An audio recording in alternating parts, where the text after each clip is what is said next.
Hey everyone, let's talk about motor mounts. One of the most common bushings that fail on the S2000 is the motor mount bushing. Some people have motor mount bushings that fail as early as 50,000 miles. Failed motor mount bushings can lead to poor throttle response, sloppy shifting, and even mishifts. Today, I'm going to show you 3 easy ways to determine if your motor mounts need to be replaced.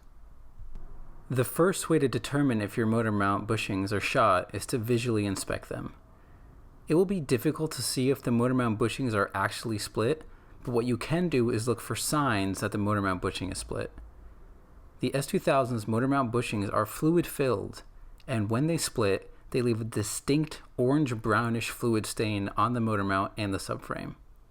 If you see something like this, you can be confident that your motor mount bushing needs to be replaced. The second way to determine if your motor mount bushings are torn is to physically test them. To test the passenger side motor mount, you can insert a large breaker bar under the timing chain tensioner and above the shock tower.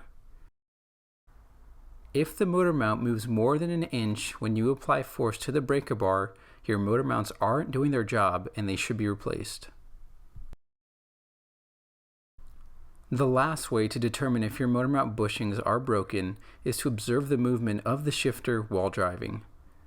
If your shift knob leans over during hard cornering, it is possible that your motor mounts aren't holding the motor in place and thus not holding the transmission in place as well.